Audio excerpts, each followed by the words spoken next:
MC एक ऐसी दुनिया में फेंक दिया जाता है जहां लड़कियां स्ट्रांग हैं और सब कुछ रूल करती हैं और लड़के वीक और पैसिव होते हैं। यहाँ गर्ल्स जो चाहती हैं सीधा ले लेती हैं, खुल के लड़कों को चेस करती हैं और नो का आंसर एक्सेप्ट नहीं करती।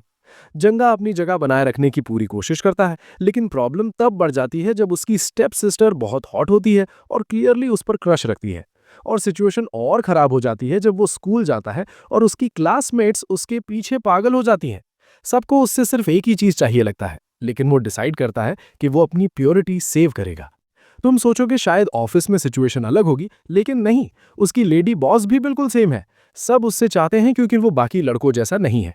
इस फीमेल वर्ल्ड में वो सबसे ज्यादा मैनली मैन है। जो गॉडेस उसे इस मेस में लाई थी, वो उससे एक बात बोलती है। अगर उसे वापस अर्थ जाना है तो इस हार्डकोर फेमिनिस्ट वर्ल्ड में एक रियल मैस्कुलिन मैन बनना पड़ेगा। सुनने में सिंपल लगता है, लेकिन यहां मैस्कुलिनिटी ऑलमोस्ट खत्म हो चुकी है। अब उसका मिशन है इस उल्टी दुनिया को चेंज करना और सबको दिखाना कि एक असली मर्द कैसे बिहेव करता है। वैसे अर्थ पर वो सिर्फ एक सिंपल ऑफिस वर्कर था जिसे सब इग्नोर करते थे। एक रात काम के बाद वो स्काई में ब्लड मून देखता है और अगले ही पल सब कुछ ब्लैक हो जाता है। जब वो होश में आता है तो एक बिल्कुल अलग जगह पर होता है, और सबसे बुरी बात, अब वो एक प्रिटी बॉय बन चुका है जो पिंक पजामास पहने हुआ है। वो अभी समझने की कोशिश ही कर रहा होता है कि क्या हुआ, तभी डोर जोर से खुलता है। एक आदमी जो उसका फादर लगता है अंदर आता है और बोलता है जल्दी रेडी हो जाओ, उन्हें यी लॉन्ग नाम के दोस्त के साथ शॉपिंग पे जाना है। ये नाम सुनते ही एमसी शॉक हो जाता है, क्योंकि यी लॉन्ग पहले एक बड़ा टैटू वाला मसल मॉन्स्टर था। घबराकर एमसी तुरंत पजामाज उतार कर भागता है, क्योंकि वो उसे वेट नहीं करवाना चाहता। लेकिन जब वो यीलोंग के पास पहुंचता है तो और भी शॉक हो जाता है। उसके सामने जो खड़ा है वो बिल्कुल मैनली नहीं लगता, बल्कि खुद एमसी से भी ज्यादा गर्ली लगता है।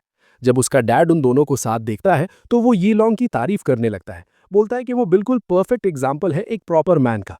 तब जंघा इंटरनेट चेक करता है और सच देखकर हैरान रह जाता है। हिस्ट्री में वर्ल्ड लीडर्स सब पावरफुल वुमेन थीं और मेन सिर्फ हाउसकीपर्स के जैसे यूज होते थे। इस दुनिया में लड़कों का बॉडी विमेन से वीक होता है और उनकी एंड्योरेंस भी कम होती है। यहाँ मेन से एक्सपेक्ट किया जाता है कि वो बच्चे पालें और विमेन सारा फिजिकल काम करें। पता नहीं कैसे, लेकिन विमेन को ज्यादा इंपॉर्टेंस देने की वजह से उनकी पॉपुलेशन भी ज्यादा हो गई है। सब मेन को बेबीज की तरह ट्रीट किया जाता है। बड़े होके वो मेकअप जैसी हॉबीज रखते हैं और साथ ही उन्हें कुछ बैड इंटेंशन वाले लोगों से बचना भी पड़ता है। जंघा सिर्फ कुछ घंटे पहले ही इस नई दुनिया में आया था और ऑलरेडी उसका दिमाग खराब हो चुका है। सिर्फ कुछ घंटों में उसे लगने लगा है कि बस अब और नहीं। वो अपने दोस्त यी लॉन्ग को साथ ले जाता है और बोलता है कि दोनों अपनी मैनलीनेस वापस लेने वाले हैं। यी लॉन्ग को लगता है उसका बेस्ट फ्रेंड पागल हो गया है, लेकिन फिर भी वो उसके साथ चला जाता है। जब दोनों टैटू पार्लर पहुंचते हैं तो देखते हैं वहां सिर्फ लड़कियां ही लड़कियां हैं। सब उन दोनों को जज कर रही होती हैं, बोल रही होती हैं कि उनके नाजुक मेल बॉडीज पर टैटू सूट नहीं करता। जंघा अब और टॉलरेट नहीं कर पाता। वो प्रूव करने के लिए अपनी बॉडी का थोड़ा सा पार्ट दिखाकर फोटो लेने की कोशिश करता है, लेकिन जैसे ही वो थोड़ा सा बॉडी शो करता है, आसपास की सारी लड़कियां क्रेजी हो जाती हैं और ओवर एक्साइटेड हो जाती हैं। घर वापस आके उसे लगता है कि ये नई दुनिया का टॉर्चर यहीं खत्म नहीं हुआ। उसकी स्टेप सिस्टर जैंग चिन एक कंप्लीट बॉम्बशेल होती है। उसे खुद समझ नहीं आता कि इतनी स्टनिंग लड़की उसके घर में कैसे रह सकती है। तब उसे याद आता है कि उसके डैड की नई वाइफ की एक बड़ी बेटी भी है। वो अपने दिमाग को रीसेट करता है, सोचता है शायद वो भूल गया होगा। वो कैजुअली बोलता है कि उसका भाई थोड़ा शाय है, लेकिन वो उसे अजीब सी नजर से देखती रहती है जो उसे अनकंफर्टेबल कर देती है। जब जंघा अपने रूम में वापस आता है तो उसे लगता है आज का दिन बहुत एग्जॉस्टिंग था। उसे अच्छे कपड़े पहनाए गए, जबरदस्ती मेकअप करवाया गया, रास्ते में थग्स ने तंग किया और ऊपर से उसके डैड और यी लॉन्ग दोनों ही बिल्कुल सॉफ्ट हो गए। गुस्से में वो टैंट्रम मारता है, लेकिन उसे काम होने का चांस ही नहीं मिलता। उसकी स्टेप सिस्टर अचानक रूम में घुस जाती है। वो उसे बेड पर पीछे धकेल देती है ताकि वो सीधा बिहेव करे, फिर उसे टाइट हग कर लेती है। उसके चेस्ट से चिपक कर जंघा सोचता है कि शायद ये उल्टी दुनिया भी कुछ पर्क्स लेकर आती है। रात को जंघा बिल्कुल स्लीपिंग ब्यूटी की तरह सो रहा होता है। तभी कोई धीरे से उसका नाम बुलाता है। जब वो उठता है तो देखता है एक लड़की उसके रूम में खड़ी है और वो तुरंत चीखने लगता है। लड़की शांत रहकर बोलती है कि उसे याद करो, क्योंकि वही उसे यहाँ लाई थी। तब जंघा को याद आता है ये वही ब्लड मून है जो उस रात उसका नाम बुला रही थी। वो तुरंत उसके पास जाकर पूछता है कि उसे इस दुनिया में क्यों लाया गया है। लड़की खुद को ब्लड मून की गॉडेस बताती है और कहती है कि वो सिर्फ उसकी अपनी बात फॉलो कर रही थी। एक बार उसने कहा था कि वो वर्जिन रहना चाहता है, लेकिन कुछ कर नहीं पा रहा, इसलिए वो उसे यहाँ ले आई जहाँ उसकी प्रॉब्लम ऑलमोस्ट सॉल्व हो चुकी है। वो बताती है कि इस दुनिया में बहुत सी लड़कियां ऑलरेडी उसे पसंद करती हैं। जंघा पैनिक करने लगता है, लेकिन गॉडेस एक्सप्लेन करती रहती है। वो कहती है कि वो अपनी पुरानी दुनिया में वापस जा सकता है, लेकिन तभी जब वो एक टास्क कंप्लीट करे। अपनी पुरानी लाइफ में वो हमेशा बोलता था कि वो रियल मैन है, लेकिन सिर्फ बाहर की ब्यूटी देखता था और खुद को इम्प्रूव नहीं करता था। एक रियल मैन को मेहनत करनी पड़ती है, जैसे कोई आदमी अपने हाथों से पानी का टैप खोल सकता है। इस स्ट्रॉन्ग वुमेन वाली दुनिया में उसे सच में एक रियल मैन बनना पड़ेगा, तभी वापस जाने का रास्ता मिलेगा। अगर वो नहीं कर पाया तो उसे इसी दुनिया में एडजस्ट होना पड़ेगा।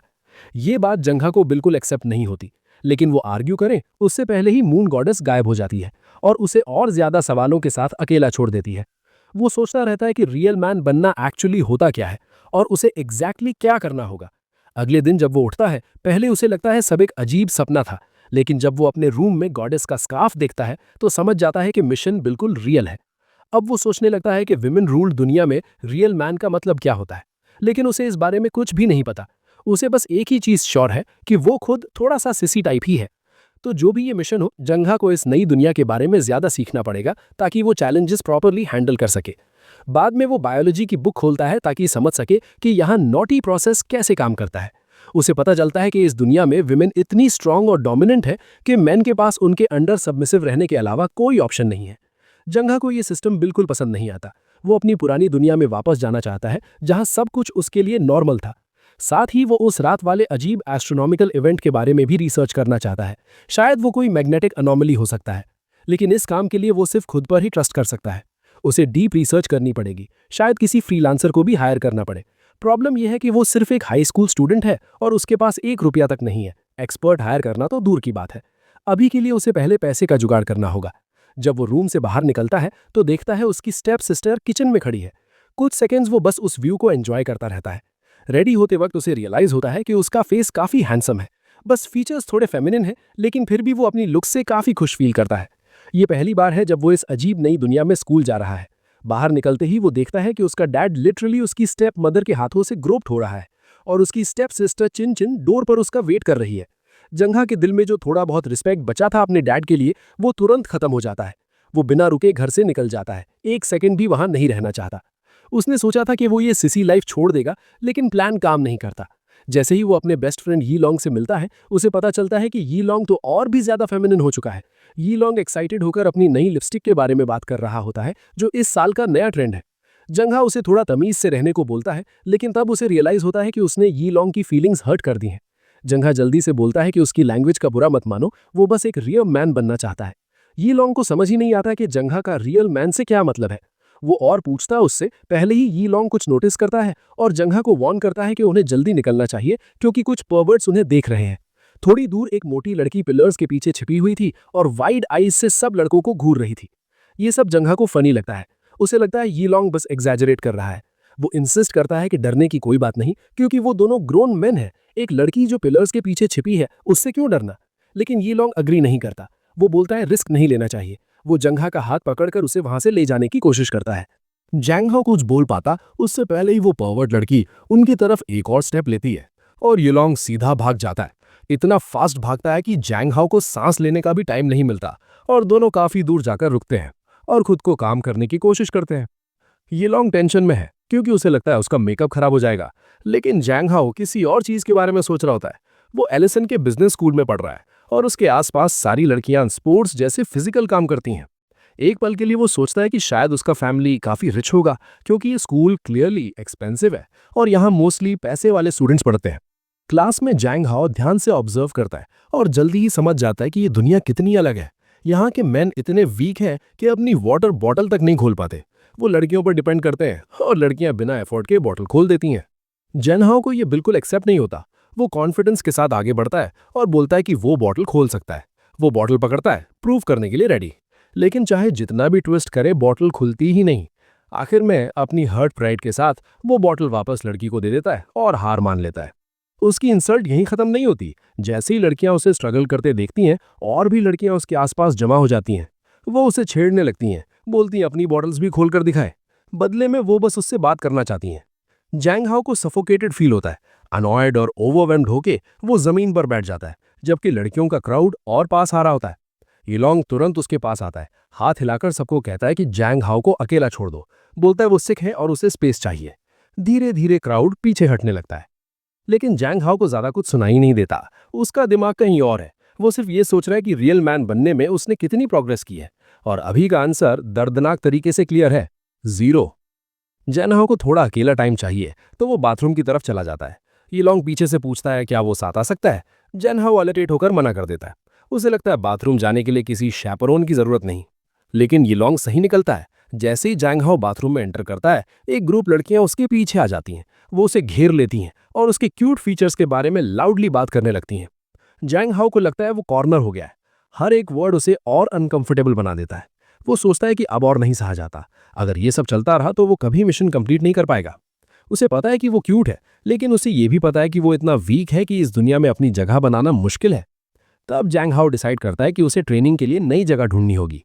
वो कुंफू क्लासेस सर्च करता है। सोचता है अभी के लिए मसल्स बनाना स्टार्ट करेगा। वो मोटिवेटेड फील, वो फुल फोकस और कंसंट्रेशन के साथ मूव कर रहा होता है। तभी अचानक उसे पता चलता है कि एक लड़की चुपके से उसके पीछे आ गई है। वो युआन युआन है, उसकी क्लासमेट जो हमेशा उसके पास बैठती है। जिंग हाओ तुरंत घबरा जाता है। वो उससे बोलता है कि ऐसे चुपके से किसी के पीछे मत आया करो। लेकिन युआन युआन हंसती है और कहती है कि वो अपने लेसन में इतना बिजी था कि उसे उसके आने की आवाज भी नहीं सुनाई दी। फिर युआन युआन थोड़ा सा सर झुकाकर पूछती है, क्या वो किसी पसंद की लड़की को टेक्स्ट कर रहा है। जिंगहाओ जवाब देने से पहले ही वो उसके बिल्कुल पास झुककर आ जाती है। जिंगहाओ शर्म से लाल हो जाता है। वो जल्दी से कहता है कि थोड़ा दूर हो जाओ, लेकिन युआन युआन उसका हाथ पकड़ लेती है। वो कहती है कि उसके हाथ बहुत सॉफ्ट और सिल्की वाइट हैं। ये सुनकर जिंगहाओ और ज्यादा फ्रीक आउट हो जाता है। इस दुनिया में सब जानते हैं कि लड़कियां काफी बोल्ड होती हैं और वो बिना झिझक लड़कों का हाथ पकड़ लेती हैं, जैसे कुछ भी नहीं हो।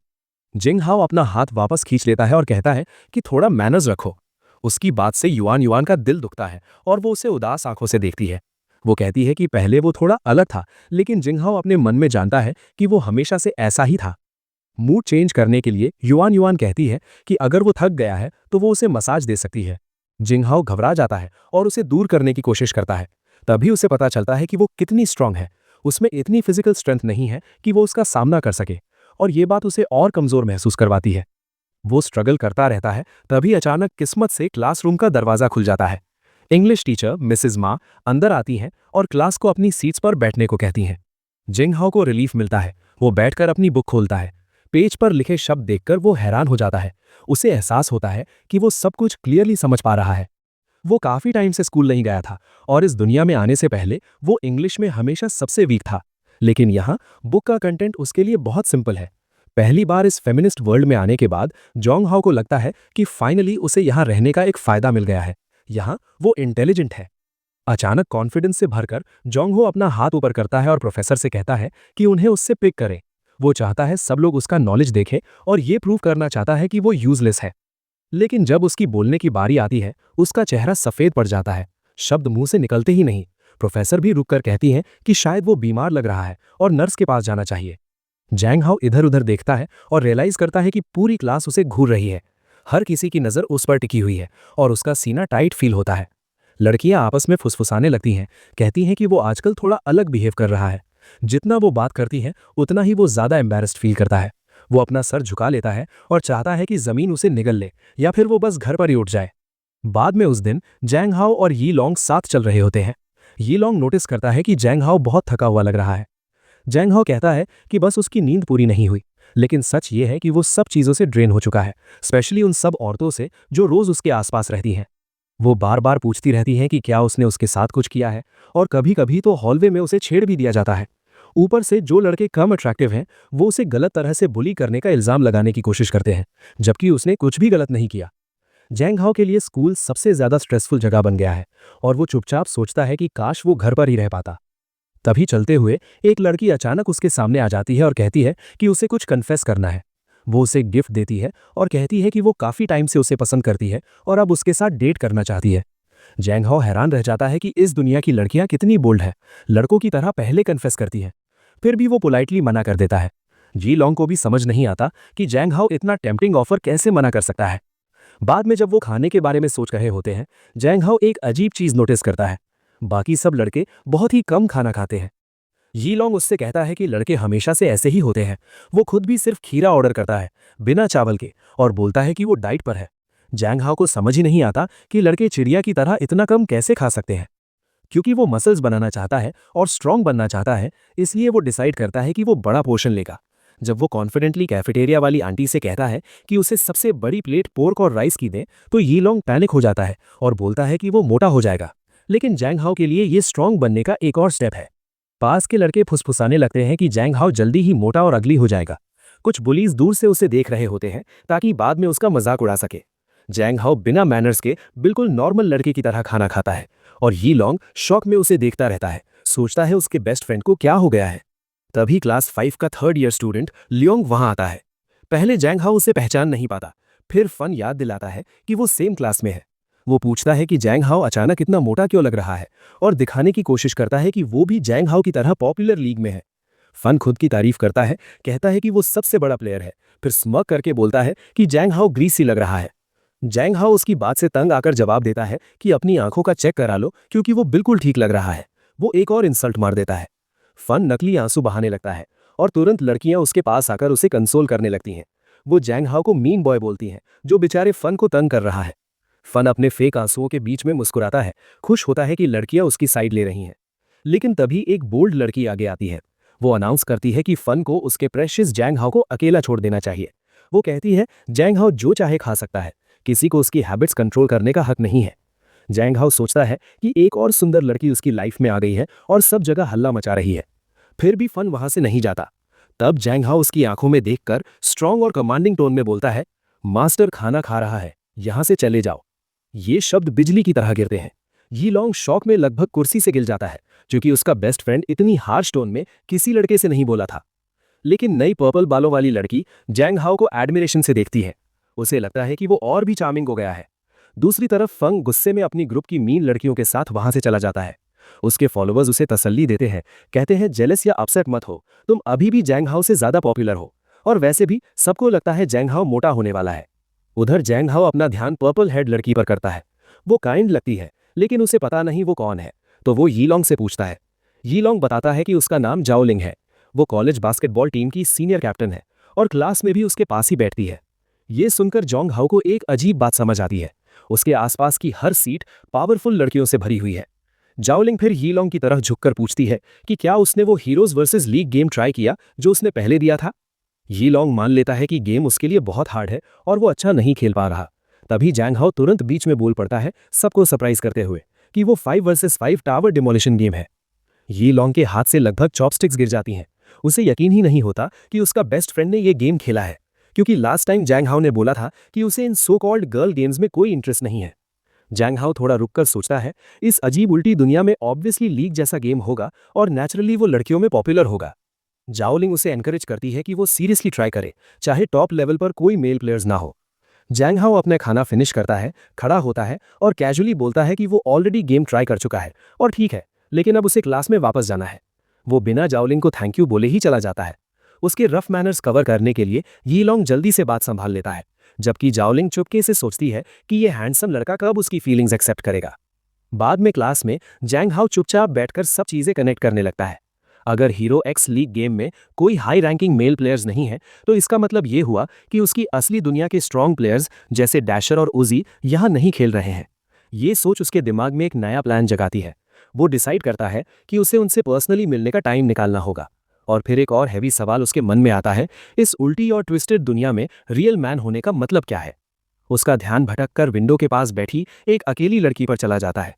जब यी लॉन्ग फोन से नजर उठाता है, वो बताता है कि वो यूई हुआ है, नई ट्रांसफर स्टूडेंट। जैंग हाओ तुरंत पूछता है कि क्या यी लॉन्ग उससे प्यार करता है। यी लॉन्ग इतनी जल्दी डिफेंसिव हो जाता है कि जैंग हाओ को पक्का यकीन हो जाता है कि उसने सही पॉइंट पकड़ा है। यी लॉन्ग हिचकिचाते हुए कहता है कि यूई हुआ ज्यादा बात नहीं करती, लेकिन वो क्यूट है और उसे उसके बारे में काफी कुछ पता है। जैंग हाओ के लिए यही प्रूफ काफी है। उसे पूरा यकीन हो जाता है कि यी लॉन्ग प्यार में है। ये सोचकर जैंग हाओ अचानक खड़ा हो जाता है और अनाउंस करता है कि यी लॉन्ग को डेफिनेटली उससे बात करनी चाहिए। वो फुल कॉन्फिडेंस के साथ उसके डेस्क की तरफ मार्च करता है और बोलता है कि यी लॉन्ग को खुद को एक्सप्रेस करना चाहिए। यी लॉन्ग उसे रोकने की कोशिश करता है, लेकिन अब देर हो चुकी होती है। जैंग हाओ यूई हुआ के सामने खड़ा होता है और स्माइल के साथ अपना इंट्रोडक्शन देता है। यूई हुआ धीरे से जवाब देती है कि वो अभी यहाँ ट्रांसफर हुई है। जोंग हाओ तुरंत फील करता है कि उसके बारे में कुछ अलग सा है। इस अजीब दुनिया में जहां बाकी लड़कियां ऑलमोस्ट उस पर खुद ही लाइन मारती हैं, यूई हुआ बिल्कुल अलग लगती हैं। वो चुपचाप रहती हैं, जैसे अपनी ही सोच में खोई हुई हों। जैंग हाओ यीलोंग का इंट्रोडक्शन करवाता है, लेकिन यीलोंग घबराकर धीरे से बोलता है कि शायद यूई हुआ बात नहीं करना चाहती। वो लफ्ज़ों में अटक जाता है और जैंग हा को वहां से चलने को कहता है। लेकिन जैंग हा इतनी आसानी से गिव अप नहीं करता। वो थोड़ा झुककर पूछता है कि क्या यूई हुआ इंग्लिश की बुक पढ़ रही है या बस उनसे बात करने का मन नहीं है। यूई हुआ नीचे देखकर ऑनेस्टली जवाब देती है। वो कहती है कि उसे समझ ही नहीं आ रहा क्या बोले। तब जैंग हा को तुरंत समझ आ जाता है कि वो अनइंटरेस्टेड नहीं है, वो बस बहुत ज़्यादा शाय है। इसलिए जैंग हाओ वही करता है जो उसे नेचुरल लगता है। वो अपना हाथ आगे बढ़ाता है और कहता है कि उन्हें फ्रेंड्स बनना चाहिए। वो चाहता है कि जब भी यूई हुआ का मन हो वो आराम से उससे बात कर सके। ये मोमेंट छोटा सा लगता है, लेकिन जैंग हा के लिए ये एक विक्ट्री जैसा है। वो सोचता है रियल मैन कभी भी आंख बंद नहीं करते जब कोई लड़की अकेली सब कुछ हैंडल कर रही हो। तभी अचानक युआन युआन अपनी यूजुअल लाउड आवाज में वहां आ जाती है और पूछती है कि जैंग हाओ नई ट्रांसफर स्टूडेंट के साथ क्या कर रहा है। जैंग हा ऑलमोस्ट साय करता है। वू युआन हमेशा बहुत ज्यादा बोलती है, लेकिन उसी वक्त उसके दिमाग में एक आइडिया आता है। वो मुस्कुराकर कहता है कि युआन युआन को यूई हुआ से दोस्ती कर लेनी चाहिए। उसकी एंडलेस एनर्जी और सोशल स्किल्स यूई हुआ को कंफर्टेबल फील कराएंगी। बिना डिले किए वो दोनों को थोड़ा पास ला देता है और युआन युआन से कहता है कि ये उसके लिए करे। युआन युआन खुश होकर तुरंत मान जाती है। जब जैंग हा अपनी सीट की तरफ वापस जा रहा होता है, यूई हुआ उसकी तरफ देखती है और धीरे से थैंक यू लिप सिंक करती है।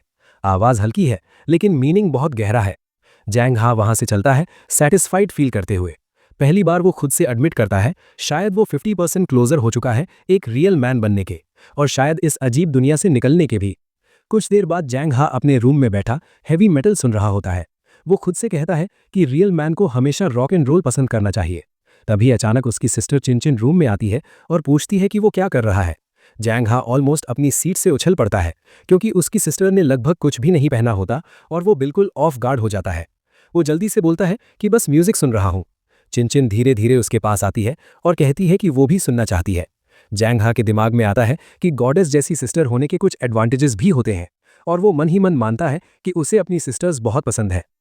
चिन उसके बिल्कुल पास बैठ जाती है, इतनी पास कि उनके बॉडीज ऑलमोस्ट टच हो रही होती हैं।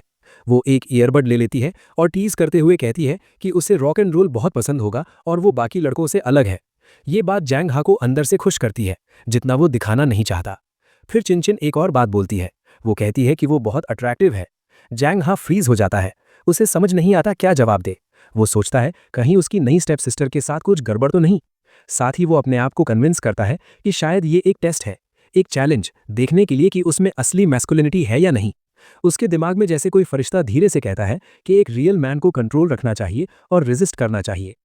लेकिन फिर एक डेविल जैसी आवाज जवाब देती है। वो कहती है कि एक असली मर्द को मौके पर जो करना पड़े वो करना चाहिए, स्पेशली जब एक लड़की खुद चाहे। इससे वो पापी नहीं बनेगा। ये अंदर का कॉन्फ्लिक्ट उसे तोड़ने लगता है। आखिर में जैंग हाओ चिन को हल्का सा पुश करता है, लेकिन पुश करते ही वो फिसल जाता है और सीधा उसके ऊपर गिर जाता है। कुछ पल के लिए दोनों फेस टू फेस होते हैं, इतने करीब कि जैंग हाओ सोचने लगता है क्या यही फीलिंग होती है एक रियल मैन होने की। उसका कंट्रोल कमजोर पड़ने लगता है। टेम्पटेशन इतना स्ट्रांग होता है कि वो ऑलमोस्ट गिवन करने वाला होता है। तभी अचानक उसके दिमाग में एक फ्लैश आता है, कहीं और की एक लड़की की याद, जो उसे कह रही होती है कि वो सिर्फ उसका है, वो कहीं नहीं जा रहा। जैंग हाओ अचानक सीधा बैठ जाता है कंफ्यूज होकर और चिनचिन से दूर हो जाता है। उसका चेहरा सफेद पड़ जाता है, जो चिनचिन भी नोटिस करती है। वो पूछती है क्या वो बीमार है, क्या उसे अनीमिया है। जैंग हाओ जबरदस्ती हल्की सी स्माइल देता है और झूठ बोलता है कि बस थोड़ा रेस्ट करना चाहता है। अंदर ही अंदर वो जानता है कि उसने मुश्किल से खुद को कंट्रोल किया। चिनचिन उसे हक करती है, उसका सर अपने सीने पर जेंटली रखकर कहती है कि अपनी बहन के लिए ख्याल रखो। जैंग हाओ मानता है कि चिनचिन दिल की अच्छी है, लेकिन उसे ये भी लगता है शायद उसकी काइंडनेस के पीछे कुछ दर्द छुपा हो। टॉपिक चेंज करने के लिए जैंग हाओ अचानक बोल देता है कि वो अपने बाल छोटे करवाना चाहता है और पूछता है उसका क्या ओपिनियन है। शिन मुस्कुराकर सच बोलती है। वो कहती है कि वो उसे हर हाल में प्यार करेगी और उसे वही करना चाहिए जो उसे खुश करे। उसकी बातें उसके दिल में रह जाती हैं। जैंग हाओ फिर महसूस करता है कि अपनी बहन के साथ इतनी क्लोजनेस थोड़ी अजीब लगती है, लेकिन वो इस सोच को साइड कर देता है। अब सबसे इंपॉर्टेंट है कल वो अपने बाल कटवाएगा, कल वो अपना लुक चेंज करेगा, क्योंकि कल एक नई शुरुआत होगी। जैंग हाओ सैलून में एंटर करता है। एक लेडी ब्राइट स्माइल के साथ उसे ग्रीट करती है। वो पूछती है क्या वो अपनी इनर ब्यूटी ढूंढने आया है। जैंग हाओ सर हिलाकर कहता है कि उसे उस टाइप की चीज में इंटरेस्ट नहीं है। हेयर ड्रेसर थोड़ा सा हेड टिल्ट करके पूछती है कि वो कौन सा डिजाइन चाहता है। जैंग हाओ जवाब देता है कि उसे बस ऐसा हेयर स्टाइल चाहिए जो पहनने में कंफर्टेबल लगे। ये आंसर सुनकर वो थोड़ी सरप्राइज हो जाती है। उसने पहले कभी ऐसी रिक्वेस्ट नहीं सुनी। अपने मन में वो सोचती है कि आजकल के लड़के कभी सीधा नहीं बोलते जो वो सच में चाहते हैं। अगर वो सिंपल मांग रहा है तो पक्का अंदर अंदर से कुछ फैंटास्टिक ही जाता होगा। ये सोचकर वो काम शुरू कर देती है। उसकी सिजर्स तेज तेज चलती है और कुछ देर बाद वो प्राउड स्माइल के साथ फिनिश कर देती है। जैंग हाओ मिरर में देखता है और एक पल के लिए उसे यकीन ही नहीं होता। कट शार्प और क्लीन है और उसका फेस पहले से ज्यादा हाईलाइट हो रहा है। वो मान लेता है कि ये उसकी लाइफ का सबसे बेस्ट हेयर कट है। हेयर ड्रेसर उसे देखकर ब्लश करने लगती है। वो कहती है कि उसे पैसे भी नहीं चाहिए, बल्कि वो सजेस्ट करती है कि जैंग हाओ उसके सैलून का मॉडल बन सकता है। जैंग हाओ को ये ऑफर सुनकर थोड़ा अनईजी फील होता है। वो बिना मेहनत की काइंडनेस एक्सेप्ट नहीं करना चाहता। वो लड़की उससे थोड़ा फ्लर्ट करती रहती है और जाने से पहले अपना कार्ड उसके हाथ में दे देती है। बोलती है कि वो कभी भी वापस आ सकता है। जैंग हाओ बाहर निकलता है, थोड़ा डिसबिलीफ में। वो सोचता है शायद वो सच में इतना हैंडसम लग रहा है कि लड़कियां खुद कंट्रोल नहीं कर पा रही। घर पहुंचकर वो बार बार मिरर में खुद को देखता है। वो झूठ नहीं बोल सकता, हेयर कट परफेक्ट है। उसे लगता है जैसे वो इस दुनिया में एक नया इंसान बन गया हो। फिर वो अपनी वार्डरोब खोलता है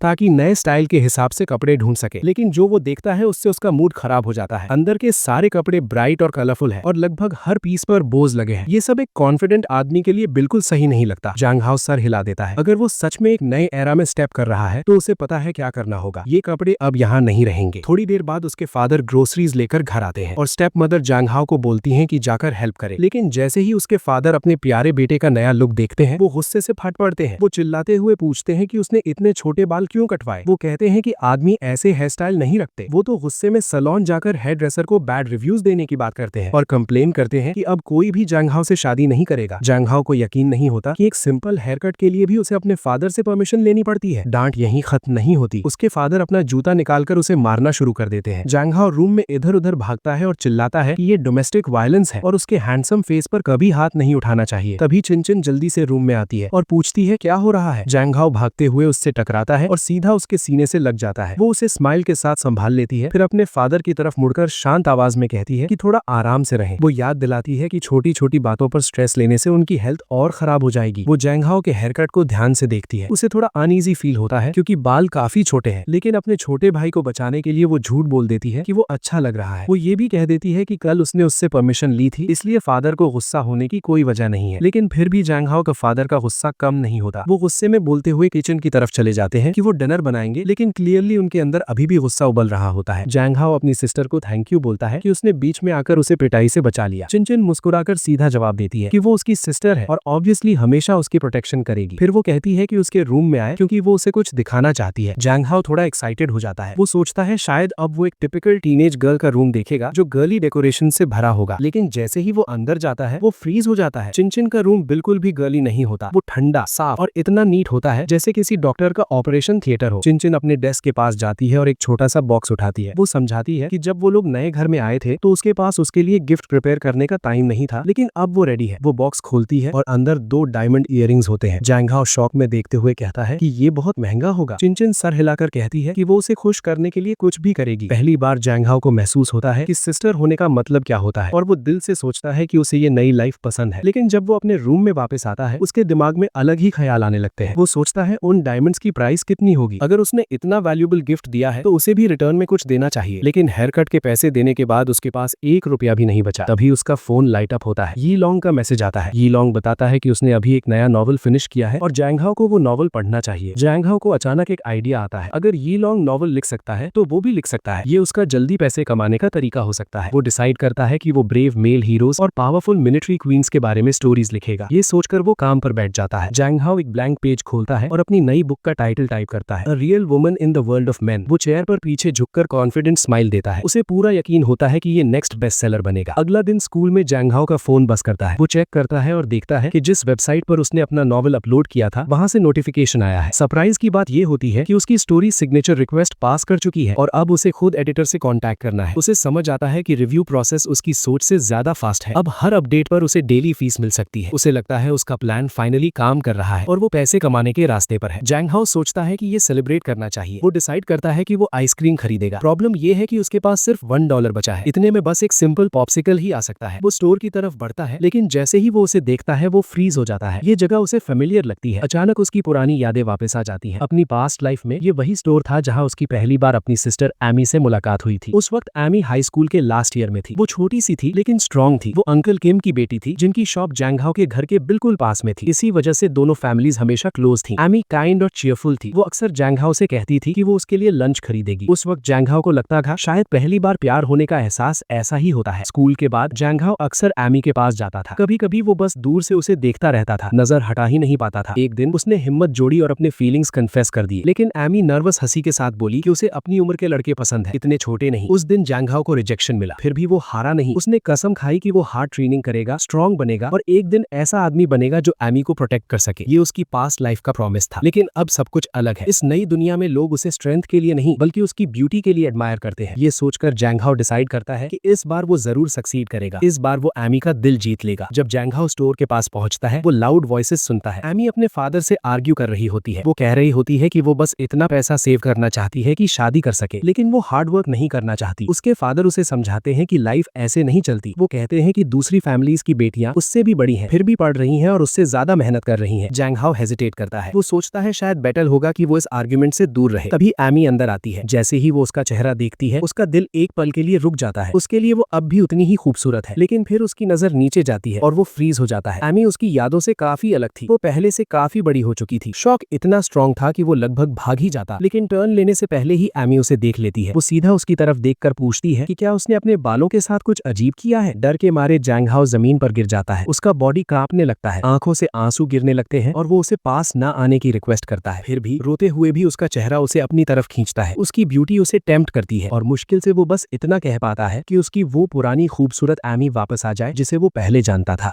सिस्टर एमी जांघा को चेयर पर बिठा देती है, बिल्कुल ऐसे जैसे कोई हीरो हॉस्टेज बना हो। वो उसके लिए तरबूज के स्लाइसेस लाती है और कहती है कि बहुत टाइम हो गया जब वो उससे मिलने नहीं आया। वो बोलती है शर्माओ मत, लेकिन जांग हाओ अंदर से कांप रहा होता है और उससे अपनी जान का डर लग रहा होता है। वो नर्वस होकर कहता है कि उसे कुछ खाना नहीं है, बस जाना है। एमी अचानक एक्साइटेड हो जाती है और उसे चेयर पर ऊपर नीचे धक्का देने लगती है। वो इतनी स्ट्रेंथ से करती है कि चेयर उसके नीचे से टूट जाती है। फिर वो शॉक में पूछती है, तुम ठीक हो ना? जैसे उसने कुछ किया ही ना हो। जांग हाओ तुरंत उसकी रीच से दूर कूद जाता है। वो कहता है कि वो बिल्कुल ठीक है और उसे याद आया कि उससे एक इम्पॉर्टेंट काम है। एक सेकंड भी वेस्ट किए बिना वो वहां से भाग जाता है। एमी पीछे से उसका नंबर मांगती रह जाती है, लेकिन तब तक जांग हाओ शॉप से गायब हो चुका होता है। घर लौटकर वो बैठकर सोचने लगता है। उसे थोड़ा अफसोस होता है कि एमी जैसी खूबसूरत लड़की का बॉडी इतना पावरफुल है, ऑलमोस्ट किंग कॉन्ग जैसा। लेकिन साथ ही वो मानता है कि वो खुद भी वैसा बनना चाहता है, तभी तो उसे रियल मैन कहा जाएगा। इसीलिए वो डिसाइड करता है कि जल्दी ही कंग फू क्लासेस ज्वाइन करेगा। प्रॉब्लम यह है कि लास्ट टाइम जब उसने चेक किया था, कंग फू क्लासेस काफ़ी महंगी थीं। ऊपर से उसे चिनचिन के लिए गिफ्ट भी खरीदना है और अपनी वार्डरोब का मेस भी साफ करना है। उसकी टू डू लिस्ट बढ़ रही है, लेकिन पॉकेट बिल्कुल खाली है। वो सोचता है काश लॉटरी जीत जाए तो सारी प्रॉब्लम्स एक साथ सॉल्व हो जाएं। तभी कोई उसे इंटरप्ट करता है। जांग हाओ ऊपर देखता है और चिनचिन को घर पर देखता है। वो वॉल के अगेंस्ट उल्टी लटकी हुई योगा कर रही होती है। ये देखकर वो सरप्राइज हो जाता है और क्यूरियस भी। वो सोचता है कि इस दुनिया की लड़कियां भी योगा करती हैं, लेकिन चिनचिन बताती है कि उसने जिम से बोलम कर योगा स्टार्ट किया। वो ऐसी एक्सरसाइजेस ट्राई करना चाहती थीं जो यूजुअली लड़के करते हैं। जांग हाओ सोचता है कि शायद ये बात सही है। इस उल्टी दुनिया में कौन सी चीज़ नॉर्मल रह सकती है। चिनचिन उसे कहती है कि वो भी उसके साथ योगा करे, क्योंकि उसके हिसाब से उसका पतला और वीक बॉडी होना एक डिसएडवांटेज है। वो बोलती है कि ऐसे तो हर लड़की उसे तंग करेगी। ये सुनकर जांग हाओ एक पल के लिए फ्रीज हो जाता है, क्योंकि उसे अचानक रियलाइज होता है कि वो सच में अपनी सिस्टर से काफ़ी वीक है। उसकी प्राइड को झटका लगता है और उसका मेल ईगो चुप रहने को रेडी नहीं होता, तो वो उसकी रिस्ट पकड़ के आर्म रेसलिंग का चैलेंज दे देता है। चिनचिन हंस पड़ती है, उसे उसका अजीब बिहेवियर फनी लगता है, पर फिर भी वो चैलेंज एक्सेप्ट कर लेती है। दोनों डिसाइड करते हैं कि जो हारेगा वो विनर को कुछ देगा। मैच शुरू होता है। चिनचिन ऑलमोस्ट ट्राई नहीं करती, जबकि जैन हाओ अपनी पूरी स्ट्रेंथ लगा देता है। वो दांत भींच कर कहता है कि ये सिर्फ आर्म रेसलिंग का गेम नहीं है, उसकी डिग्निटी स्टेक पर है। अपने दिमाग में वो पुराने जमाने के मर्दों से खुद को कंपेयर करता है, जो लोग ज्यादा मुश्किलें झेलते थे। वो चुपचाप जीते थे, अपने पार्ट्स छुपाते थे, फिर भी एंड तक अपनी इज्जत संभाल के रखते थे। और यहाँ वो खुद एक फ्रेजाइल लड़की की तरह ट्रीट हो रहा है जो कुछ नहीं कर सकती। उसकी फ्रस्ट्रेशन और बढ़ जाती है जब चिन उसे टीज करते हुए कहती है कि छोटे लड़के के लिए वो बुरा नहीं खेल रहा। जान हाओ का आर्म दर्द करने लगता है, पर वो गिव अप नहीं करता। उसकी मर्द वाली प्राइड डिमांड करती है कि वो लड़ता रहे, पर उसकी सफरिंग खत्म करने के लिए चिन फाइनली फुल स्ट्रेंथ यूज करती है और एक सेकंड में उससे हरा देती है। फिर वो प्यार से मुस्कुरा के कहती है कि उसने एक्चुअली काफी अच्छा किया। जान हाओ साय करता है और फिर से एक्सेप्ट करता है कि इस दुनिया में वो वीक है। वो चिन चिन से पूछता है कि अब जब वो हार गया है तो वो उससे क्या करवाना चाहती है। चिन उसका हाथ अपने गाल पर रख के कहती है कि वो जानना चाहती है कि किसी के थाई को पिलो बना के कैसा लगता है। जान हाओ को ये इमेजिन भी नहीं होता, पर जब वो उसकी स्ट्रॉन्ग योगा और वर्कआउट से बनी लेग्स देखता है तो वो मान जाता है। वो बैठ के कहता है कि कोई प्रॉब्लम नहीं, पर इंस्टेड उसके थाइस पर सर रखने के बजाय चिन चिन उसके थाइस पर अपना हेड रख देती है। जान हाउ शॉक में उसे देखता रहता है, क्योंकि उसके दिमाग में ये लड़की की पोजीशन होती है, उसकी नहीं। चिन चिन आंखें बंद करके कहती है कि उसकी लेग्स बिल्कुल उतनी स्मूथ है जितना उसने सोचा था। वो पूछती है क्या वो थोड़ी देर ऐसे ही रह सकती है। उसकी इनोसेंट शक्ल देखकर जैन हाउ सिर हिला देता है और कहता है कि वो जितनी देर चाहे रह सकती है, क्योंकि एंड में वो एक ऐसा आदमी है जो अपना वर्ड रखता है और जो भी उससे एक्सपेक्ट किया जाता है वो करता है। कुछ दिन बाद Jain how full writing mode में बैठा होता है, चश्मा पहने हुए, जब उसका फोन बज करता है। वीकेंड पर कौन मैसेज करेगा ये सोचकर वो सरप्राइज होता है। मैसेज युआन युआन का होता है, जो उसे अम्यूजमेंट पार्क चलने को बोलती है, क्योंकि वो यूई हुआ के साथ जा रही है। वो ऑलरेडी उसके बेस्ट फ्रेंड येलोंग को बोल चुकी होती है कि वो उसे पिक करे। सिंस ये सच में इनविटेशन नहीं है, जैन हाउ समझ जाता है कि उसके पास रेडी होने के अलावा ऑप्शन नहीं है। तभी जैन हाउ को ये लॉन्ग की आवाज़ सुनाई देती है और वो ऑलरेडी अपनी छोटी सिस्टर के साथ डोर पर होता है। जैन हाउ क्वाइट डे अकेला बिताना चाहता था, पर अब उसे कंपनी हैंडल करनी पड़ेगी। जब वो उन्हें ग्रीट करने जाता है, छोटी लड़की अचानक उस पर जंप कर देती है। जैन हाउ कंफ्यूज हो जाता है, क्योंकि उसने उसे पहले कभी नहीं देखा। वो यीलोंग से पूछता है ये कौन है, और यीलोंग लगभग रो पड़ता है। कहता है कि उसका बेस्ट फ्रेंड उसकी अपनी सिस्टर को ही भूल गया। वो यीलोंग की 6 साल की छोटी सिस्टर है जिसका नाम लीलिंग है। यीलोंग उसे जैंग हाउ से वेल्क्रो की तरह खींचकर अलग करता है और बताता है कि वो उससे सिर्फ तब मिली थी जब वो 4 साल की थी, इसलिए ऑब्वियसली जैन हाउ को अब याद नहीं है। लेकिन यीलोंग को ये नहीं पता कि जैन हाउ को सच में याद नहीं है, क्योंकि उसकी प्रीवियस लाइफ में यीलोंग की कोई सिस्टर थी ही नहीं। जैन हाउ उससे बोलता है कि थोड़ी देर में रूम में वेट करो, पर जैसे ही वो मुड़ता है उसे किसी के पिंच करने का फील होता है। पक्का ली लिंग ही है। जैन हाउ का अम्यूजमेंट पार्क जाने का बिल्कुल मन नहीं है, उसे लगता है ये बोरिंग होगा। यीलोंग कहता है ये गलत है। वो याद दिलाता है कि यूई हुआ भी वहां होगी और वो उसे रिलैक्स करने में हेल्प करेगी। वैसे भी जैन हाउ कई दिनों से लगातार काम कर रहा है, उसे ब्रेक चाहिए। जब दोनों लड़के आर्ग्यू कर रहे होते हैं, ली लिंग रूम एक्सप्लोर कर रही होती है, सब चीजों को वाइड आइज से देखते हुए। उसे ऑलरेडी जैन हाउ पर छोटा सा क्रश हो गया है। आखिर जैन हाउ खड़ा होकर कहता है कि ठीक है, वो लोग हॉन्टेड हाउस जाएंगे, पर पहले उसे चेंज करना है। उसे युवा से किया हुआ प्रॉमिस याद आता है कि वो एक रियल मैन की तरह उसकी हेल्प करेगा, और एक आदमी अपना वर्ड नहीं तोड़ता। वो अपना सबसे मैनली आउटफिट पहनता है, जबकि ये लॉन्ग उसे जल्दी करने को बोलता रहता है। वो युआन युआन और यूई हुआ को ज्यादा वेट नहीं करवाना चाहता। थोड़ी देर बाद वो लोग अम्यूजमेंट पार्क पहुंच जाते हैं। वो युआन ली लिंग को देखकर तुरंत पूछती है ये किसकी बच्ची है। ली लिंग बिना सोचे झूठ बोल देती है कि वो जैन हाउ के घर से आई है। फिर से ये लॉन्ग उसे खींचकर सच बताता है कि वो उसकी सिस्टर है जो साथ आने की जिद कर रही थी, और वो सिर्फ इसलिए मान गया ताकि उस पर नजर रख सके। युआन युआन जैन हाउ की स्टाइल की तारीफ करती है और कहती है कि वो ऐसे ज्यादा अच्छा लग रहा है। फिर वो यूई हुआ को हल्का सा पुश करती है, जैसे उसे कुछ बोलने का सिग्नल दे रही हो। जैन हाउ नर्वस होकर हंसता है, उसे समझ नहीं आता क्या एक्सपेक्ट करे। आखिर यूई हुआ बोलती है और कहती है कि वो सच में अच्छा और हैंडसम लग रहा है। जैन हाउ मुस्कुराकर उसका सर जेंटली पैट करता है और कहता है उसकी आवाज बहुत प्यारी है, इसलिए उसे ज्यादा बोलना चाहिए। फिर यूई हुआ लीड लेती है और सबको हॉन्टेड हाउस की तरफ ले जाती है। लेकिन हॉन्टेड हाउस सच में हॉन्टेड निकलता है, और एक्सपेक्टेड के मुताबिक ये लॉन्ग जैन हाउस से चिपक जाता है। कहता है वो बहुत डर रहा है और उन्हें बस किटी राइड्स पर चले जाना चाहिए। जैन हाउ को यकीन नहीं होता कि एक आदमी हॉन्टेड हाउस से इतना डर सकता है। वो कहता है ये कोई बड़ी बात नहीं है। इवन ली लिंग भी सिर हिला देती है, सोचती है उसका भाई कितना डरपोक है। तब वो युआन सजेस्ट करती है कि लोग ज्यादा हैं, इसलिए उन्हें 2 ग्रुप्स में स्प्लिट हो जाना चाहिए।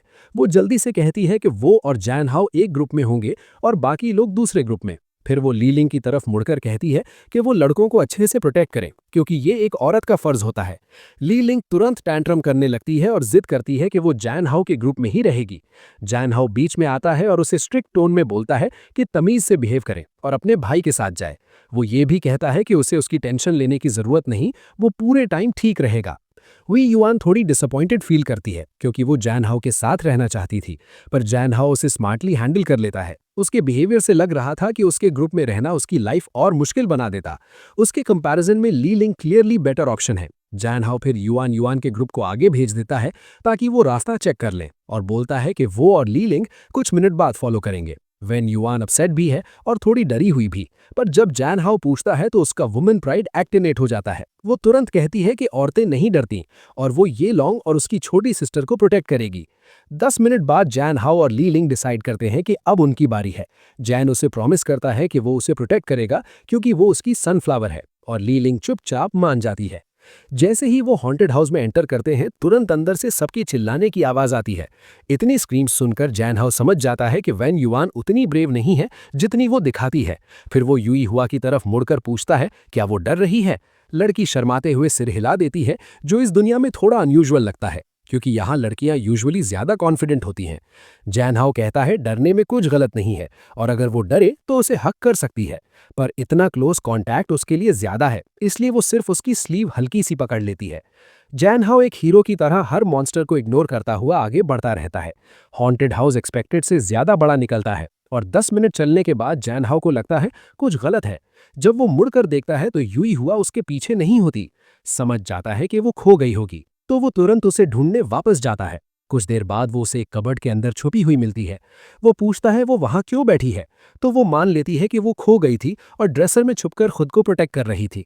जैन हाउस की शर्मीली नेचर पर हल्की सी हंसी नहीं रोक पाता। उसे छोटी सी बर्ड बुलाता है और कहता है डरने की जरूरत नहीं, वो उसे बाहर निकालने आ गया है। युवा को रिलीफ फील होता है। उसे समझ आता है कि वो जैन हाउ पर ट्रस्ट कर सकती है क्योंकि वो पहला इंसान है जिसने उससे काइंडनेस से ट्रीट किया। जब वो फाइनली हॉन्टेड हाउस से बाहर आते हैं, ये लॉन्ग डर के मारे कांप वरा होता है और कहता है वो कभी हॉन्टेड हाउस में दोबारा नहीं जाएगा। उसकी 6 साल की सिस्टर भी सिर हिलाकर उसे एम्बैरेसमेंट बोल देती है। जब जैन हाउ और यूई हुआ वापस आते हैं, ये लॉन्ग खुशी के आंसू रो पड़ता है, थैंकफुल कि सब सेफ हैं। फिर युआन पूछती है कि वो दोनों इतनी देर अंदर क्यों थे और क्या उन्होंने अंदर कुछ फन किया। जांघा उसका मजाक बंद करने के लिए उसके सर पर हल्की सी टैप देता है। जैसे ही यूइहा उनकी तरफ चलकर आती है, जांघा को लगता है कुछ ठीक नहीं है। वो पसीना पसीना है, सांस तेज चल रही है और रिएक्ट करने से पहले ही वो उसकी बाहों में गिर पड़ती है। तब जांघा को समझ आता है कि युवा बेहोश हो गई है। यी लॉन्ग हमेशा की तरह पैनिक करने लगता है। वो कहता है पुलिस को कॉल करो, पर उसे अपना फोन ही नहीं मिल रहा। यान यान भी घबरा जाती है और जल्दी से एम्बुलेंस डायल करने लगती है। जांघा उन्हें बोलता है टेंशन मत लो, वो हैंडल कर लेगा। वो युइहा को ध्यान से उठाता है, पास की बेंच तक ले जाकर सॉफ्टली लिटा देता है। यी लॉन्ग नर्वस होकर पूछता है क्या करें, शायद उसे सीपीआर चाहिए। फिर उसे याद आता है कि उससे जांघा का फर्स्ट किस हो जाएगा। वॉन को ये आइडिया बिल्कुल पसंद नहीं आता और तुरंत बोल देती है कि वो बस 911 कॉल कर सकती है। जेन हाँ काम रहता है और कहता है तुम लोग लंच और पानी ले आओ, तब तक वो सिंपल तरीका ट्राई करेगा उसे जगाने का। वो यूइहा का सिर अपनी लैप में रख लेता है और उसका चीक हल्का सा पिंच करता है। कुछ देर बाद यूइहा धीरे से आंखें खोलती है और पूछती है वो उसका कान क्यों खींच रहा है। जांघो हंसता है और बताता है वो बेहोश हो गई थी, बस छोटा सा ट्रिक ट्राई कर रहा था देखने के लिए वो उठती है या नहीं। युवा धीरे से मान लेती है कि वो डर गई थी, पर अब बेटर फील कर रही है। जांघा उसे बोलता है अगर कंफर्टेबल ना हो तो हॉन्टेड हाउस जाने की जरूरत नहीं। युवा कुछ बोलती नहीं, बस धीरे से कहती है उसे नींद आ रही है। जांघा को लगता है वो फिर से बेहोश हो रही है, पर जब वो उसका हल्का सा खराटा सुनता है तो समझ जाता है वो सिर्फ सो गई है। वो उसे शांति से सोता देखकर सोचता है कि वो इस दुनिया की सबसे काम और काइंड लड़की है, चाहे थोड़ी अलग ही क्यों ना हो। थोड़ी देर बाद युइहा जाग जाती है। सब उसके आसपास आकर पूछते हैं कैसी फील कर रही हैं, और जांघा सबसे ज्यादा कंसर्न होकर पूछता है कुछ प्रॉब्लम तो नहीं। यान यान, जो सिर्फ अम्यूजमेंट पार्क एंजॉय करना चाहती है, इम्पेशेंट होकर पूछती है क्या वो अभी भी कंटिन्यू करेंगे। जेनहा सर हिला देता है और कहता है आज के लिए इनफ एक्साइटमेंट हो गया। वो सजेस्ट करता है सब घर चलें ताकि युइहा रेस्ट कर सके। पर जैसे ही वो खड़ा होता है, युइहा उसका हाथ पकड़ लेती है और धीरे से कहती है वो साथ जा सकते हैं। वो एक पल रुकता है, फिर उसे हाथ पकड़ने देता है। दोनों हाथ पकड़कर चलने लगते हैं और युइहा अपनी शाई स्टाइल में उससे क्लिंग करती रहती है। वॉन उसे देखकर अंदर ही अंदर जेलस होती है, सोचती है उसे भी एक आदमी का स्मूथ हाथ पकड़ने का फील कैसा होता है। ये उसका हमेशा से ड्रीम रहा है। जब वो युइहा को घर छोड़ने जा रहे होते हैं, वॉक एक्सपेक्टेड से ज्यादा लंबी निकलती है।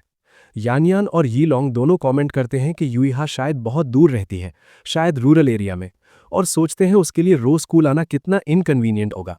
जेनहा उन्हें थोड़ा गुस्से से बोलता है इतना कॉन्डिसेंडिंग मत बनो। जब वो फाइनली पहुंचते हैं, यान का मुंह खुला का खुला रह जाता है। उनके सामने सिंपल घर नहीं बल्कि एक बड़ा सा मैंशन होता है। जब वो सब देख ही रहे होते हैं, एक बटलर जल्दी से बाहर आता है, झुककर अनाउंस करता है कि घर की लेडी वापस आ गई है। वो कहता है लॉर्ड ने स्पेशली मना किया था एस्टेट से बाहर जाने से, और पूछता है वो बिना परमिशन कैसे गई। बाकी सब लोग बस शॉक में खड़े रहते हैं। यकीन नहीं होता कि उनकी क्वाइट और शाय फ्रेंड इतने बड़े मैंशन में रहती है। अंदर जाकर वो मैंशन में बैठते हैं, जहां वॉल्स और टेबल्स ऐसे लग रहे होते हैं जैसे गोल्ड प्लेटेड हो। वही बटलर जो कुछ देर पहले यूईहा को डांट रहा था, अब उन्हें टी और कॉफी सर्व करता है, और वो बिल्कुल ऑर्डिनरी नहीं होती। सब कुछ रिच, इम्पोर्टेड और केयरफुली प्रिपेयर्ड लगता है। बटलर एक्सप्लेन करता है कि टी टियानशान वाटर से इन्फ्यूज्ड है और केक्स स्पेशल शेफ से फ्लाई करवाए गए हैं नए गेस्ट्स के लिए। सर्व करने के बाद वो फॉर्मल टोन में अनाउंस करता है कि अब यूईहा अपने रूम में चेंज करने जाएगी, इसलिए उसके फ्रेंड्स उसे एक्सक्यूज करें। वी हुआ कुछ नहीं बोलती, ना वो डिफेंड करती है ना प्रोटेस्ट, सिर्फ हल्का सा नॉड करती है और चुपचाप चली जाती है। बाकी सब लोग शॉक में रह जाते हैं। यकीन नहीं होता कि उनकी क्वाइट और शाय फ्रेंड इतनी इन्फ्लुएंशियल फैमिली से है। किसी ने नहीं सोचा था कि यू हुआ मिलियनेयर निकलेगी। जेन हाँ फिर भी काम रहता है और सबको रिलैक्स होने को बोलता है, पर अंदर ही अंदर वो भी मानता है कि अजीब लग रहा है। एक ट्रांसफर स्टूडेंट जिसे उसने कैजुअली हेल्प किया था, वो इतनी इंपॉर्टेंट निकली। उधर बटलर यू ह्यूआ को डांटना कंटिन्यू करता है। वो कहता है उसने लाइन क्रॉस की, बिना परमिशन के बाहर गई और बॉडीगार्ड को फॉलो करने भी नहीं दिया। वो ऐड करता है कि उसके फादर बहुत वरिड थे और अब उसे दोबारा बाहर नहीं जाने देंगे। युवा रुककर पूछती है क्या उसके फादर ने कॉल किया था और उसकी मदर कैसी है। बटलर कहता है फादर ने कॉल किया था, पर उन्होंने कोई सवाल का जवाब नहीं दिया और लगता है अभी भी बिजी हैं। युवा अपनी स्कर्ट जोर से पकड़ लेती है और धीरे से कहती है कि वो हमेशा इतने बिजी रहते हैं कि उसके कॉल्स का जवाब भी नहीं देते। बटलर उनका डिफेंस करता है, कहता है लॉर्ड के पास बहुत बिजनेस होता है, पर उन्होंने उसके लिए गिफ्ट भेजा है जो रास्ते में है, उसके फेवरेट टैंक का मॉडल। युवा बिल्कुल एक्साइटेड नहीं होती। उसे गिफ्ट्स या महंगी चीजें नहीं चाहिए, उसे बस अपने फादर का प्यार और अटेंशन चाहिए। बटलर भी अपनी फॉर्मल टोन के बावजूद थोड़ा सिंपैथेटिक लगता है। कुछ देर बाद यीलोंग स्टेयर्स की तरफ देखता है और यू जीवा को अपने रूम से निकलते हुए देखता है, एक बहुत खूबसूरत ड्रेस में। उसकी आंखें चमक उठती हैं क्योंकि उसकी क्रश घर पर और भी प्रिटी लग रही है। जेन हा भी चेंज नोटिस करता है।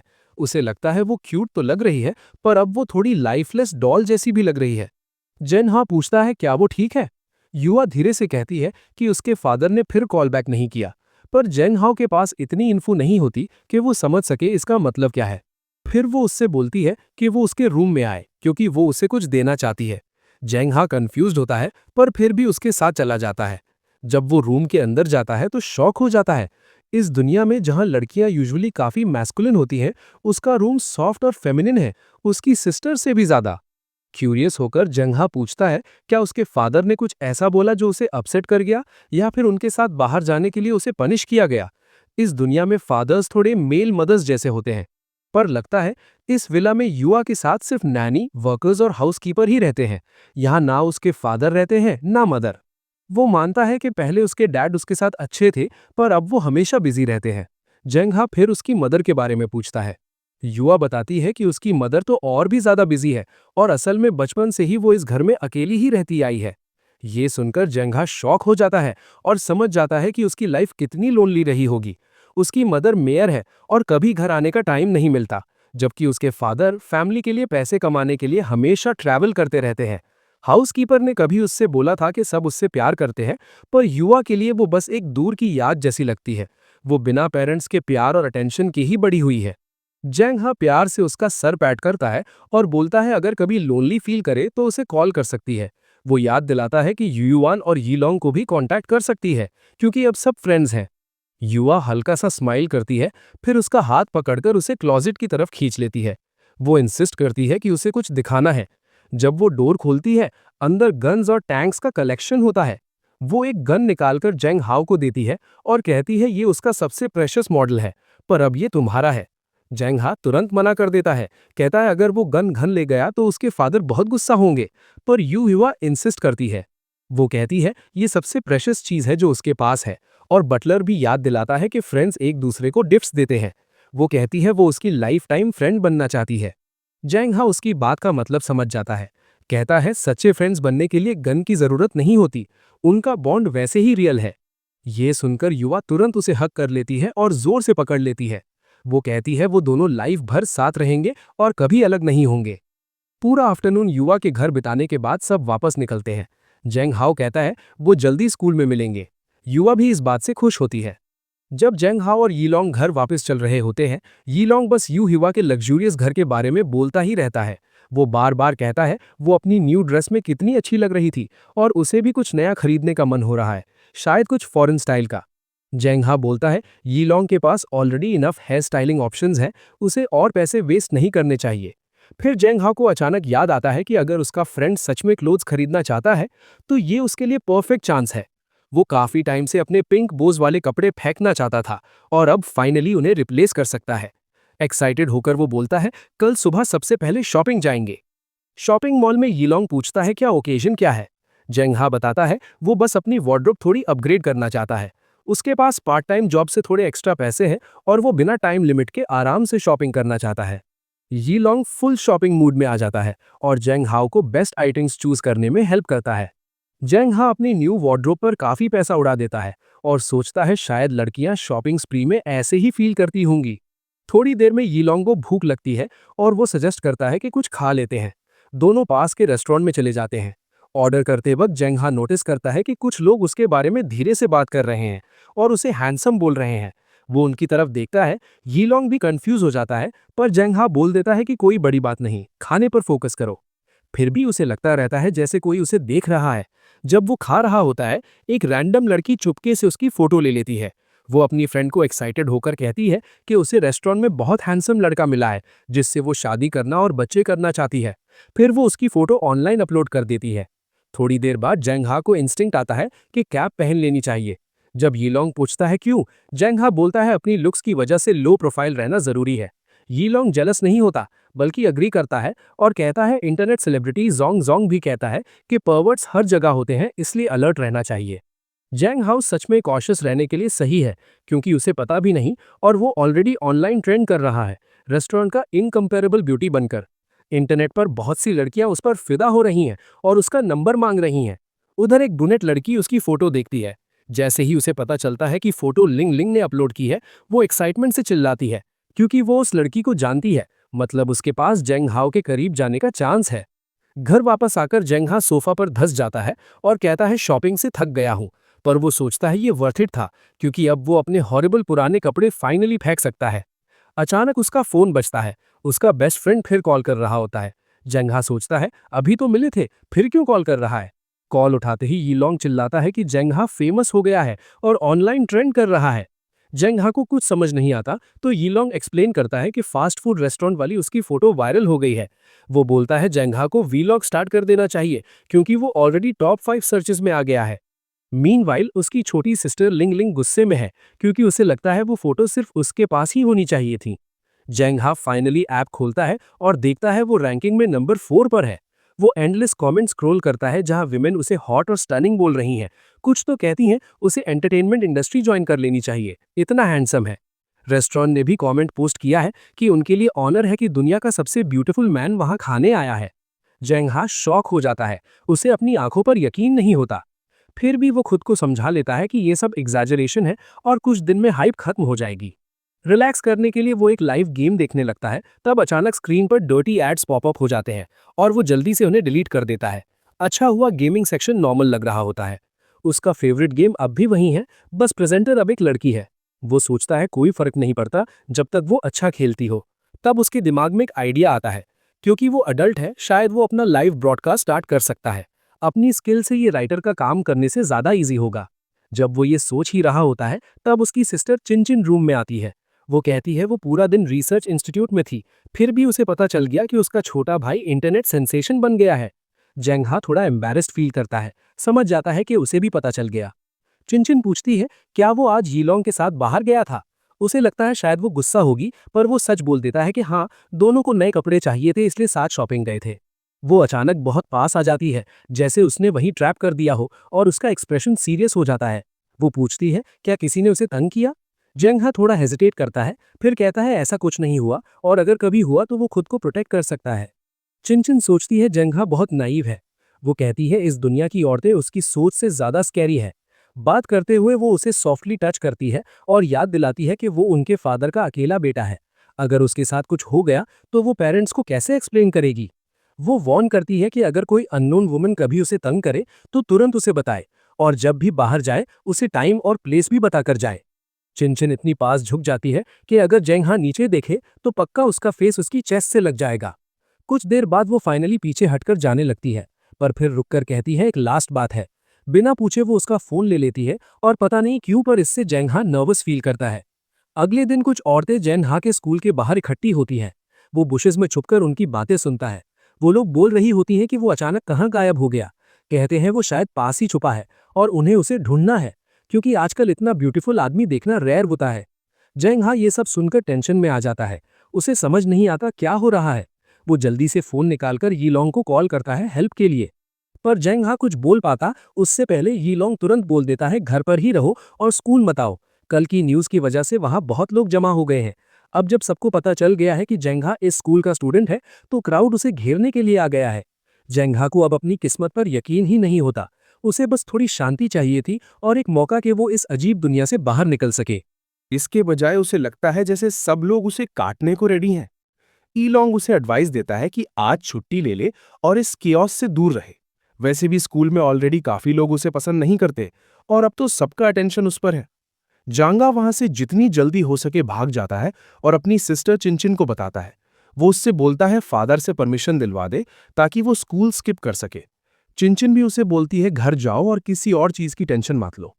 घर पर वो इतना बोर हो जाता है कि उसके पास करने को कुछ नहीं होता।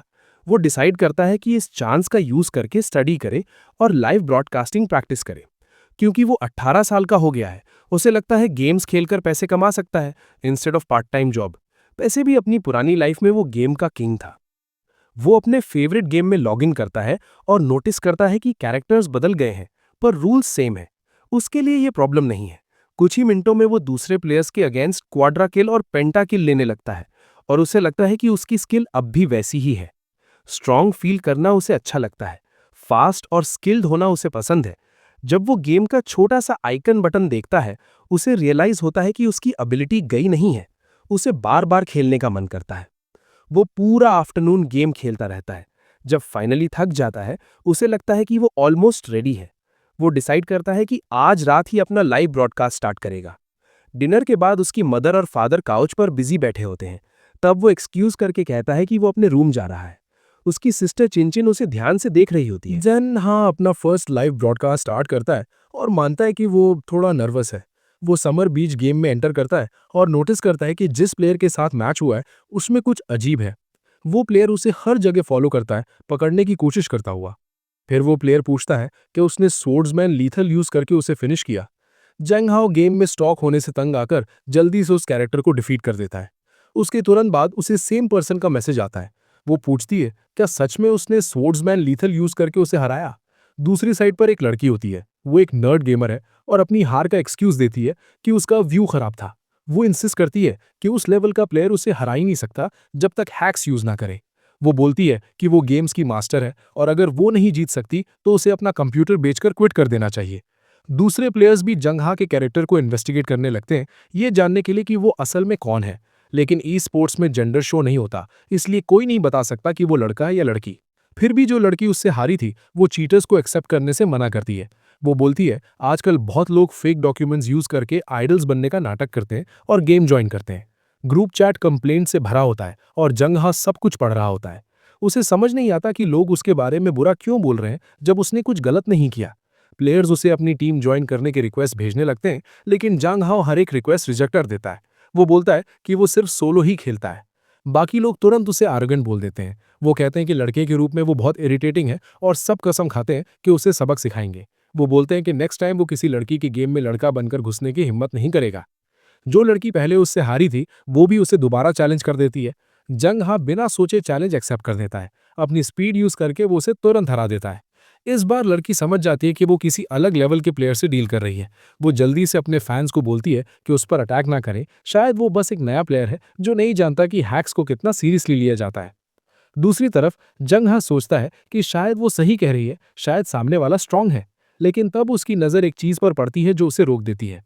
स्क्रीन के ऊपर वाला छोटा आइकन दिखाता है कि उसका लाइव स्ट्रीम अचानक व्यूअर्स से भर गया है। लोग चैट में फ्लड कर रहे हैं और उससे फेस दिखाने को कह रहे हैं। कुछ तो थ्रेट भी कर रहे हैं कि अगर उसने मना किया तो रिपोर्ट कर देंगे। काफी लोग बोलते हैं कि उन्हें लगता है वो बस एक किड है, इसलिए प्रूफ चाहिए। जंग हा अपना माइक ऑन करता है और अपनी असली आवाज में बोलता है। वो क्लियरली कहता है कि वो एक आदमी है और वही गेम खेल रहा है, लेकिन लड़कियां फिर भी यकीन नहीं करती। वो हंसकर बोलती हैं कि कोई आदमी उस तरह वीडियो गेम नहीं खेल सकता जैसे वो खेल रहा है। जंग फिर पूछता है कि उन्होंने उसका लाइव स्ट्रीम ढूंढा कैसे, क्योंकि उसने कोई हैक्स यूज नहीं किए। वो ऐड करता है कि अगर उन्हें यकीन नहीं है तो गेम में आकर डायरेक्टली उसका सामना कर सकते हैं। अचानक चैट का मूड चेंज हो जाता है। कोई रिक्वेस्ट करता है कि वो कैमरा पर अपने हाथ दिखाएं। सब देखना चाहते हैं कि वो किस टाइप का प्लेयर है। जेन हा देखता है कि उसके व्यूअर्स 3.7 मिलियन तक पहुंच गए हैं। उसे समझ आता है कि गेमिंग मॉडरेटर्स ने उसका स्ट्रीम ऑलरेडी मेन फीड पर डाल दिया है। पहली बार वो एक्साइटेड फील करता है, तो कैमरा ऑन करके अपने हाथ दिखाता है और बोलता है कि प्रूव करने को और कुछ नहीं है।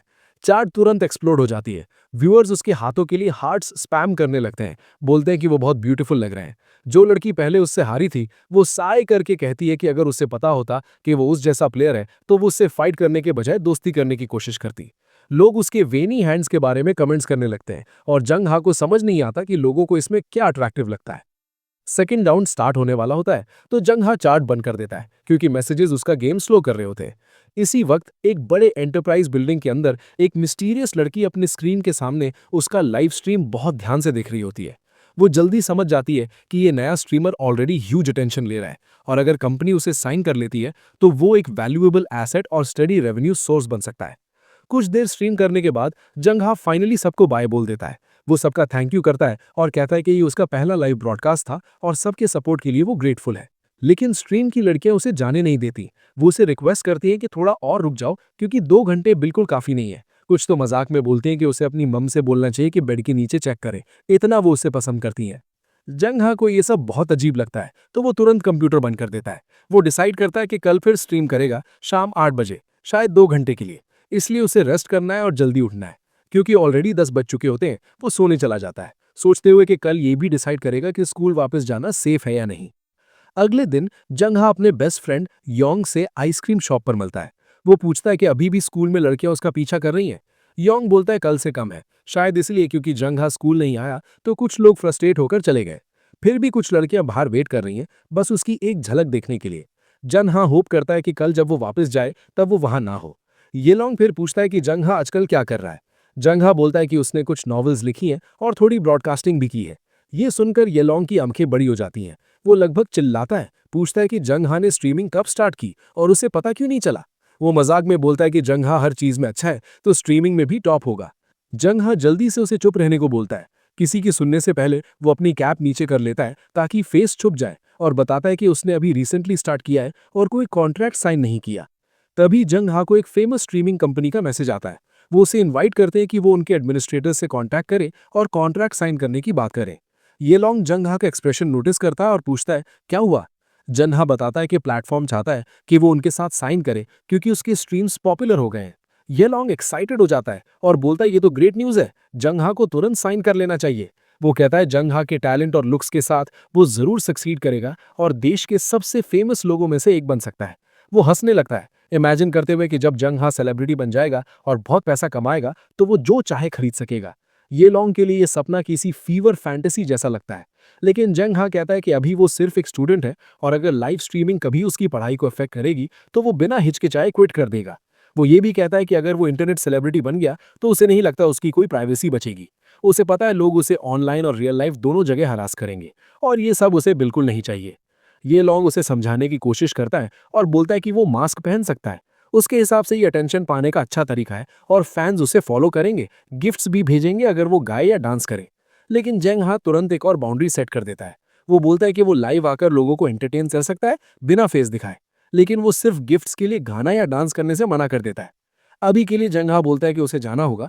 दोनों अलग अलग रास्ते निकल जाते हैं। उन्हें पता नहीं होता कि दो लड़कियां दूर से जंग हा का पीछा कर रही होती हैं। जब वो एक एली में पहुंचते हैं, जंग हा नोटिस करता है कि कोई उन्हें फॉलो कर रहा है। वो अचानक येलोंग से बोलता है कि उसे सुपरमार्केट जाना है और वो यहाँ से अकेला चला जाए। येलोंग को कुछ शक नहीं होता तो वो जंग हा को छोड़कर चला जाता है। जैसे ही येलोंग गायब होता है, जंग हा खाली एली में इधर उधर देखता है और शांत आवाज में बोलता है कि अब छुपने की जरूरत नहीं, जो भी उसका पीछा कर रहा है सामने आ जाए। तभी एक गैंगस्टर अंधेरे से बाहर आती है। वो मुस्कुराकर बोलती है कि वो लकी है कि उस जैसा लड़का उसके एरिया में आ गया। उसे हैंडसम बोलकर कहती है कि वो उसका ख्याल रख सकती है। जंग हा ठंडी नजर से देखता है और पूछता है कि वो कौन है जो उससे ऐसे बात कर रही है। गैंगस्टर ग्रुप की सेकंड इन कमांड बोलती है कि जंग हा को कैसे नहीं पता सिस्टर लियू शिन कौन है। वो कहती है कि लियू शिन इस एरिया की सब स्ट्रीट्स ओन करती है। जंग हा शांति से जवाब देता है कि वो किसी लियू शिन को नहीं जानता जो स्ट्रीट्स ओन करती हो, और अगर करती भी है तो उसे कोई इंटरेस्ट नहीं है, इसलिए बकवास बंद करे। सेकंड इन कमांड आगे बढ़कर पूछती है क्या लड़का मरना चाहता है, क्योंकि कोई भी लियू शिन से ऐसे बात नहीं करता। लेकिन उसके बोलने से पहले ही लियू शिन खुद बीच में आ जाती है। अपनी फॉलोअर को थैंक यू करने के बजाय वो उसके मुंह पर पंच मार देती है और बोलती है कि मेरे ब्यूटीफुल छोटे पेट से बदतमीजी ना करे। ल्यूशिन फिर जंगहा को देखती है और बोलती है कि उसमें काफी पर्सनालिटी है और उसे ये पसंद है। वो बोलती है कि इंटरनेट सही था, वो हैंडसम है और वो ऑलरेडी डिसाइड कर चुकी है कि उसे अपना बनाएगी। ल्यूशिन समझाती है कि उसके लोग उसे ऑफेंड करने नहीं आए थे, शायद उसने गलत समझा। लेकिन मेन बात यह है कि वो चाहती है कि जंगहा उसका बॉयफ्रेंड बन जाए। बदले में वो कहती है कि वो उसे हर महीने 10,000 येन सैलरी देगी। जंगहा तुरंत सोचता है कि ये अमाउंट बहुत कम है। साथ ही वो जानता है कि बहुत से मर्द इसे एक ड्रीम समझेंगे कि कोई रिच औरत उन्हें रख ले। वो मनी मन मानता है कि ल्यूशिन सुंदर और स्ट्रांग है, उसकी बॉडी टोन्ड है और एब्स भी दिखते हैं। लेकिन फिर वो खुद से पूछता है क्या मर्द होने का मतलब किसी और पर डिपेंडेंट रहना है। ये सोच उससे बिल्कुल सही नहीं लगती, इसलिए वो उसका ऑफर रिजेक्ट कर देता है और उसे चला जाने को बोलता है। जैसे ही जैंग हाओ मुड़कर जाने लगता है, ल्यूसिन फिर से उससे आवाज देती है।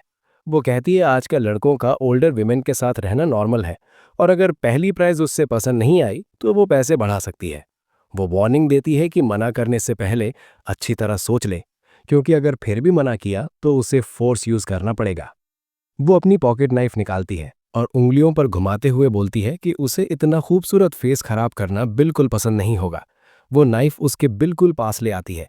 ब्लेड सिर्फ कुछ इंच दूर होता है, लेकिन जैंग हाओ बिल्कुल नहीं घबराता, क्योंकि वो कंगफू जानता है। वो तुरंत उसका रिस्ट पकड़कर ट्विस्ट कर देता है। नाइफ उसके हाथ से गिरकर जमीन पर खनकती है। जैंग हाओ अपना स्टैंस टाइट करता है और सोचता है कि फाइनली उसे कोई मिला जिससे वो अपना कंगफू प्रैक्टिस कर सके। जैंग हाओ अपना एल्बो ल्यूसिन के चेस्ट पर जोर से मारता है, जिससे वो पीछे लड़खड़ा जाती है और अपना दिल पकड़ लेती है। वो धीरे से गाली देती है, लेकिन रिकवर करने से पहले ही एक किक उसके फेस की तरफ आती है। जैंग हाओ टाइम पर झुककर बच जाता है और फ्लोर पर तेज दौड़ता है। वो जमीन से नाइफ उठाता है और मुड़कर गैंगस्टर्स की तरफ पॉइंट करता है।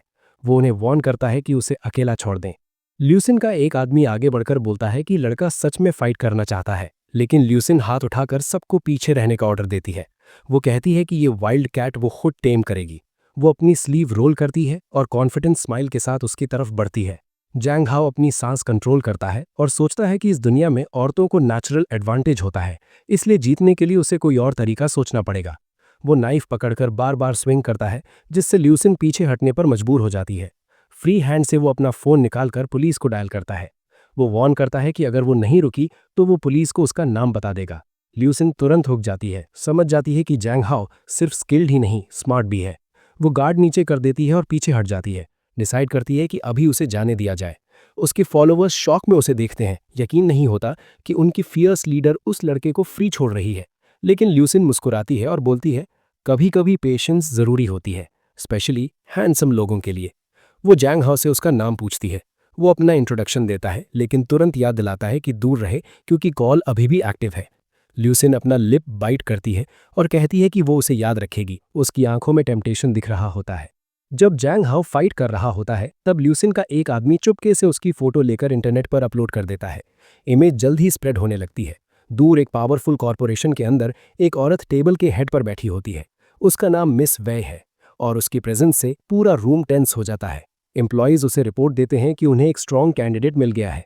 प्रेसिडेंट ध्यान से सुनती है और तुरंत ऑर्डर देती है कि उसे साइन कर लो, क्योंकि वो श्योर है कि लड़का ह्यूज सक्सेस बनेगा। मिस वे अपने ऑफिस में सिगरेट पकड़े बैठी होती है और सोचती है कि उसे रिक्रूटमेंट का काम क्यों करना पड़ रहा है। उसे लगता है नए लोग लाना तो हेड हंटर का काम होता है, उसका नहीं। फिर वो खुद से पूछती है कि उसे खुद ये सब क्यों देखना पड़ रहा है।